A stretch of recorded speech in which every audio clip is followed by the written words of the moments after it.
What's up, magical people? Welcome back to Your Most Magical Life. I'm Mia Magik. Today we're talking about the true origins of Easter. I decided to make this video outside for you all today because spring is springing in most places in the world.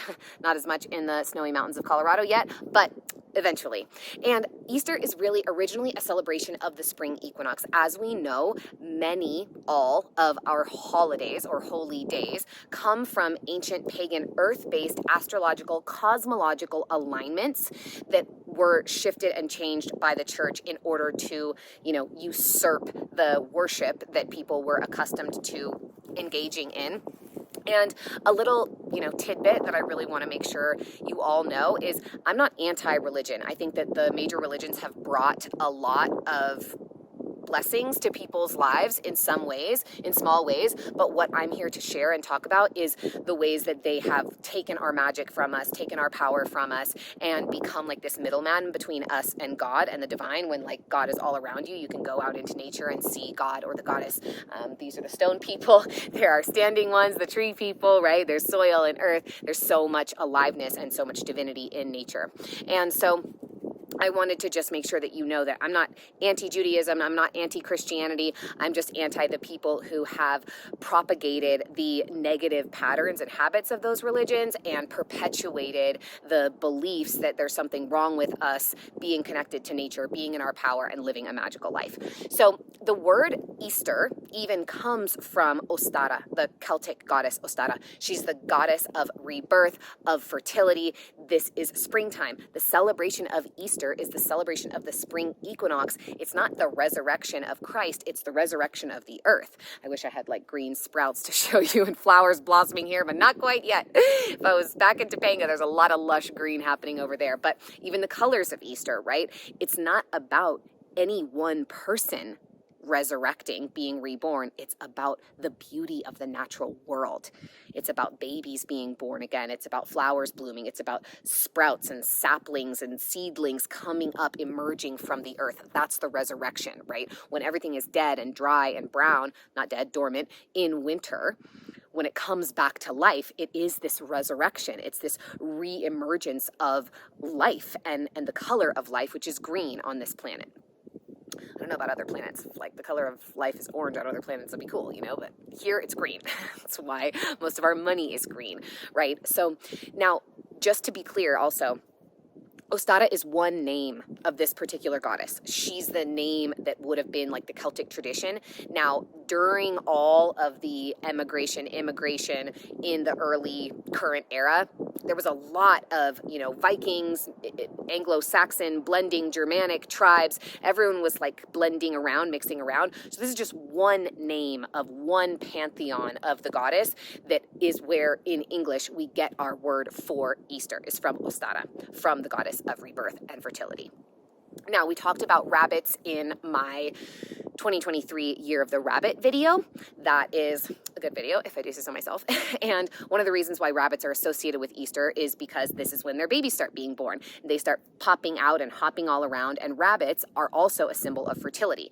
In their shadow, when they're afraid, they get like nervous and they actually attract that which they fear to themselves. So they actually the thing that they're afraid of is able to sense them better. So that's a great message and medicine of the rabbit for us. But in their light, they are ultimate symbols of creativity. They're incredibly nurturing parents. A tiny little rabbit can have 18 kits in a single litter, and then they take very good care of their young. They're very, very loving.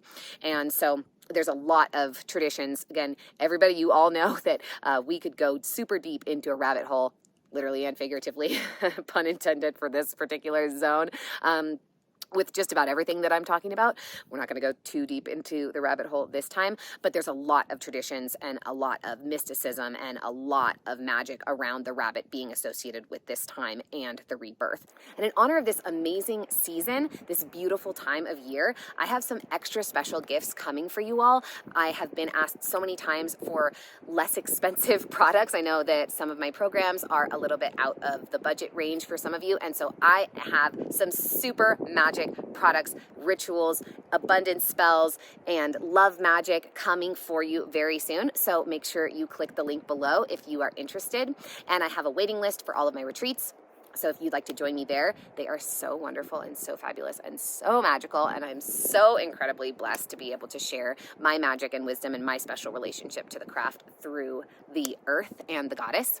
So I am not going to be leading an Easter ritual because we did a spring equinox ritual, but I do have a Libra full moon ritual on April 6th at 10 a.m. PST. If you would like to join me for that, it's going to be super juicy and delicious. The link is down below in the description. And so one of the reasons why we associate eggs with this time and we decorate eggs, this is another ancient Roman celebration, all different kinds of places, many different traditions would decorate eggs in this way. And one of the things that I think is so magical about all of these pagan traditions, and again, like this is one goddess's name, but all of the indigenous civilizations celebrated the spring equinox in their way. And the church just changed the date and shifted it to a few weeks later so that the same as Christmas, right? It's like 4 days after the solstice. The sun is born. It's the returning of the light in winter. So, you know, again, rabbit holes. We can just keep on going. But eggs are such a symbol of fertility, right? We call what we women have inside of our bodies our eggs because that's what they are. That's the word we use for them. And so this is a great symbol of fertility. This is a symbol of the seeds that we're planting, right? Because usually you start to sow your seeds, sow your oats, so to speak, in the ground during this season so that then things will start growing, all of your little vegetables. I mean, that's, some people do that, you know, there are some places where like you can't plant your seeds until later, or you plant them before the winter, or whatever it is, depends on your location and the climate. But often this would be when we would go out and start like really tilling the fields and get everything going and growing so that we had this beautiful harvest in summer and fall. Now, some of the very important things to mention are that Emperor Constantine, the leader of the Roman Empire in the early current era, like around, I think it was like 306 to 3, he ruled for like 60 years or something, 30 years. Anyways, so Emperor Constantine, what the city Constantinople, now Istanbul, is named after, he was originally chill with pagans. He was totally cool. Like, it's Rome, right? We think about Roman mythology. We have all these Roman goddesses, Roman pantheons that came from the Greek, which came from the Egyptian, right? Whoever was kind of the leading power, the way that like the US is now, kind of. Empires always crumble, you know? This one's certainly on its way, but that's neither here nor there. So Emperor Constantine, in those first several hundred years of the current era, when there was a lot of blending, right? So obviously we know that Jesus was a Jew. If he was a real person, I believe that he probably likely was. I know some people don't, but you know, again, rabbit holes. So this person, and Christ means the anointed one. So this anointed person, this high-level magical avatar who lived on our planet, apparently, he was the beginning of this break apart. I can't figure out the other better word for that. When the Jews, the ancient Jews, split from into Christians, right? Into like, oh, we're going to be following these teachings of Jesus. That happened around the current era, right? When Jesus was said to be living and creating miracles with his wife, Mary Magdalene, who had been trained in the Isis sex magic lineages in Egypt. She's also, there's some theories that she was from Ireland. Again, like very Ostara, that she was like this Celtic goddess. Lots of rabbit holes. And so when that switch began, the Jews pre-Christianity, pre-Jesus, had actually already started going in and wiping out pagan villages in the name of like the one God. And they were the first tribes that were shifting from polytheistic or many gods into a single God. And like there is only one God. Now, a note about that. There is only one God, but it's not any one group's God. It's that God is everything. God is, again, in the trees around us. It's in the breath in our lungs. Even the word in Hebrew, that ruach, that has become Holy Spirit in the Bible, it means wind. Spirit, spirare in Latin, means breath. It's like, it's all deep down there. We just have to dig a little bit into the rabbit hole, right? So the ancient Jews were the first ones, the first monotheistic people who started wiping out polytheistic people. Now, they would go in, wipe out villages, kill everybody, and just be like, sorry, tough shit, take their stuff. And that is a tradition that became then, like, those became the people who were the early Christians. So hard for me to believe, like, if Jesus is teaching all these things about, like, love your neighbor and the kingdom of heaven is within you, like, why would people be doing stuff like this? But, you know, that's the one place, if I had a time machine, I'll go back then and, like, see what the fuck was actually going on. That's, like, I always say that when people are like, superpowers. I'm like, travel through space and time, like flying space and time, right? Teleportation, also through time, and check out what was really going on, because I'm very curious. And so during that time, then those monotheists who had been Jews became the Christians. And in those first 300 years, everybody was sort of living in harmony in Rome, right? Like Rome, very central, empirical place. Then Emperor Constantine, again, around 300, started getting paid. We're like, where did all that money come from? Maybe from all of the riches that were being taken from all of the villages, any pagan people, any tribal, indigenous civilizations, all throughout the Roman Empire, right? So we're talking about, you know, Austria, Hungary, the Czech Republic, Italy, Greece, southern France, like all of these different, northern Africa, like there were so many different parts that were like under Roman Empire, right? Again, Constantinople or Istanbul is named, the capital of Turkey is named for this Roman Empire. Now we're all like in these very different countries, but it didn't used to be like that. There weren't borders like that in that way. And so these formerly Jews, now Christians, became very wealthy. They had all this money. And like I said, originally Constantine was totally chill with everybody. He like made edicts where, you know, because pagans were actually the majority, or then, right, the polytheists were the majority, they weren't allowed to like, you know, hurt Christians or like no one was allowed to segregate others based on religion. He was like pretty chill in those first several years of his rule. And then something changed and money started exchanging hands and he started getting paid, and like the corruption, this was like a huge piece of what changed, the corruption in the Roman Empire was he was being paid by what became the Roman Catholic Church. I'm going to be transparent with you guys. I don't entirely understand still to this day, like the difference between Christianity and Catholicism. Like I know that they're sects of one another, right? But I don't understand how the Roman Catholic Church became specifically what it is. I just know that this is like really the history when you look back and again, look at something other than the allegorical account of the Bible and the metaphorical story of everything and like look at the history. So, I mean, the Vatican, like, it's its own country. And it's, like, the richest country in the world. You know, where all the gold that the Vatican is built out of, like, it came from South America because they pillaged all of, like, everywhere. Anyways, again, rabbit hole. So, Emperor Constantine was getting paid by the former Jews who became the early Christians who wanted polytheism out. Roman pantheon out. All the temples, like, if you go to Rome, like, there are temples, acres of land, like thousands of temples built to the gods and goddesses. Nope, no longer allowed, unacceptable. So he was getting paid because they were going in and wiping out all of these villages, taking all of the riches, all of the wealth, all of the, you know, back then like goats and cows and pigs and chickens were money, like they were currency. And so you could just like wipe out this land and be like, okay, now we've got this land and we've got these chickens and we've got these goats and like we're wealthy. Okay, we're going to pay him with these or we're going to trade for this, whatever it is. And he just completely changed his tune. He just was like, okay, all of a sudden, like, polytheists, pagans, you're not welcome, you're not okay. He was, like, justifying them being killed and wiped out, moved out of Rome, the whole thing. It happened quickly, like, within a few hundred years. Then, of course, the Roman Empire went to the British Isles, originally, like, Britannia. Londinium was the original name of London. And started, again, wiping out pagan people. I talked about this in my St. Patrick video, but St. Patrick, sorry, that was on Instagram, but St. Patrick was a Roman minion. He's like a Roman ambassador that was sent to Ireland to wipe out the Druid people, to annihilate and eliminate the sort of remaining pagan polytheistic people in Ireland. So this is all like how all of our holy days, all of our holidays changed. because the alternative was death.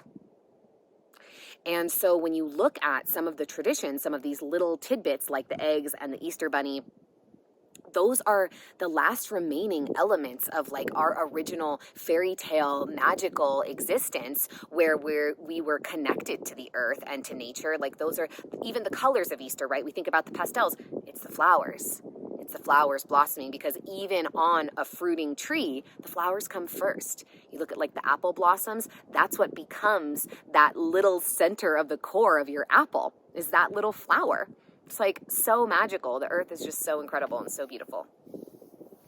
So these are all little pieces of the puzzle that have to do with Easter. Again, Easter, Ostara, was originally the celebration of the spring equinox. So the day when the night and the day, so the sun and the dark, are equal, of the same length. After that, right, because before that, the nights are still longer than the days, even though they're extending after the winter solstice, the nights are still longer, but now they're equal, and then the days become longer. So this is all resurrection energy. It's the resurrection of the light. It's the resurrection of the animals. It's the resurrection of the plants. It's the resurrection of life on earth. That's what we're celebrating here. And so, again, there's so many other traditions, but like decorating the eggs are, we in the modern world, like we think like everything needs to be refrigerated. We didn't used to have refrigerators. That wasn't a thing. So, eggs actually can stay for a while. They won't go bad for quite a long time, the way that like squashes and gourds and those kinds of plants really helped sustain people throughout the winter. So the eggs were, one of the only things that would like keep going. They were one of the only foods that would still be produced throughout the winter, because your chickens would keep producing them. And ideally, you'd be feeding your chickens your food scraps. That's like what chickens are great for. You could just like give them your compost and they're totally well fed and make eggs. Like, oh my gosh, this is amazing.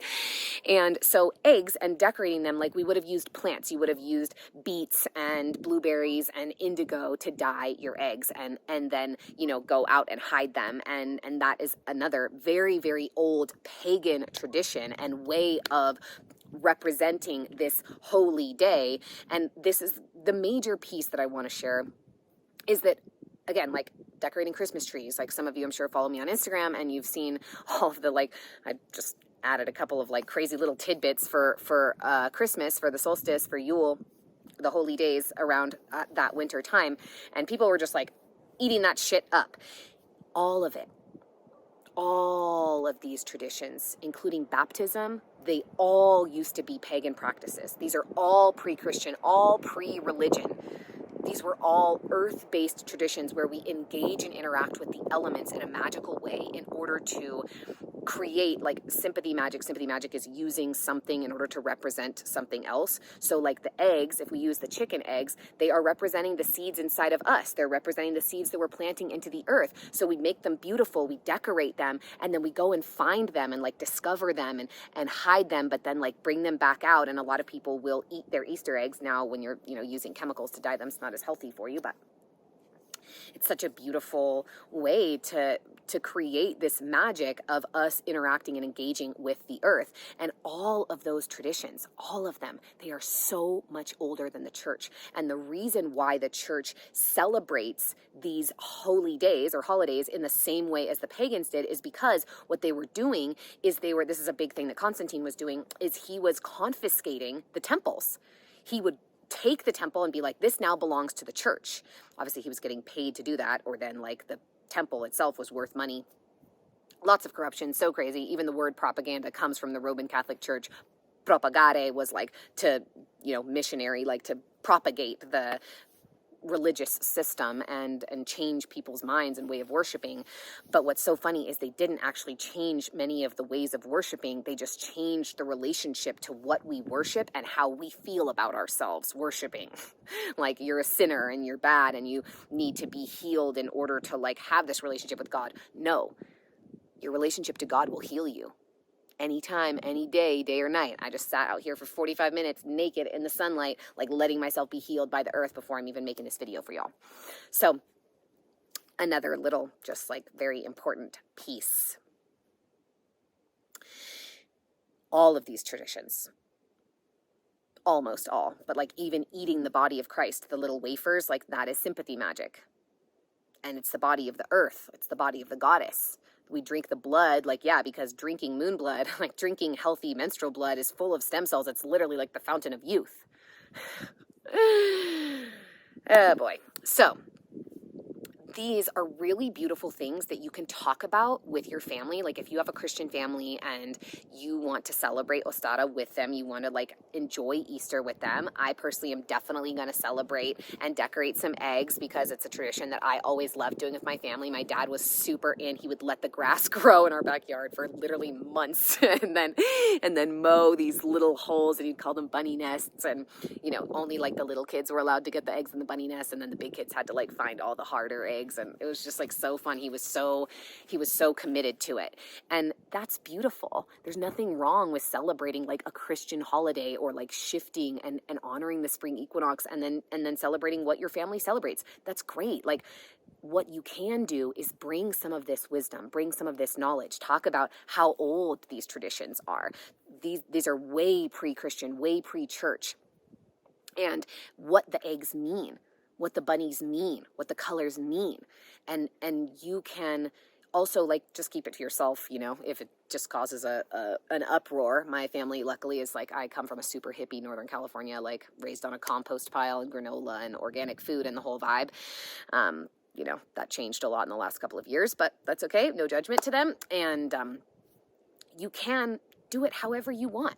You can celebrate in your way while bringing some of this knowledge to your family and help them understand. Because deep in our souls, we all know the truth. We all know the truth, that we're not sinners, that there's nothing inherently wrong or bad within us or about us. We are reflections of the earth. This is our earthly body. Our bones within us are like the stones of the mountains. The saliva in our mouth, the moisture behind our eyelids, the fluid in our brains, the water, the blood inside of us. These are our rivers. We breathe in the wind. We inhale and exhale with the trees together, with the plants, with the natural world. And there's electricity making your heart beat at every moment. That's the light of the sun inside of you. That's your energy. And then everything is spirit. And so this is really the truth that I want us all to remember is like, yes, there's one God because it's everything. It's oneness. It's that everything, every single thing is one with every other thing. Everything. That's the one God. It's not a one masculine presence or like personified being with a beard who's going to smite you because you're a sinner. That's not God. That's just an incorrect definition. That's not God. This is God. This connection, this magic, this sharing, this like opening of our hearts, this wisdom, this is God. The oneness.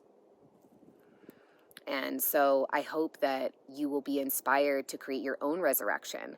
This is an opportunity. This is a moment for rebirth, for us all to rebirth ourselves, to become who we most desire to be, to allow the old ways to die, like the winter within us, the limiting beliefs, the painful stories, the sadness, like not sadness, your sadness doesn't need to die, but let it fall so that it can water your seeds. Don't hold it back and suppress it, right? Because then it just gets stuck and stored in your body. So I am so grateful for all of you joining me. Thank you so much for being here. It's such an incredible honor to be sharing this magic and medicine and wisdom with you. Again, I will be leading a ritual for the Libra full moon on April 6th at 10 a.m. PST. If you'd like to join me, the link is below in the description. So again, thank you all so much for being here. If you would like to grab my abundance spell or love magic ritual, all of the links can be found below in the description. I am so incredibly grateful to be sharing this magic and medicine with you all. Thank you for being here. I am Mia Magik. Make sure you like, comment, and subscribe. As always, it is my deepest honor and pleasure to welcome you to your most magical life.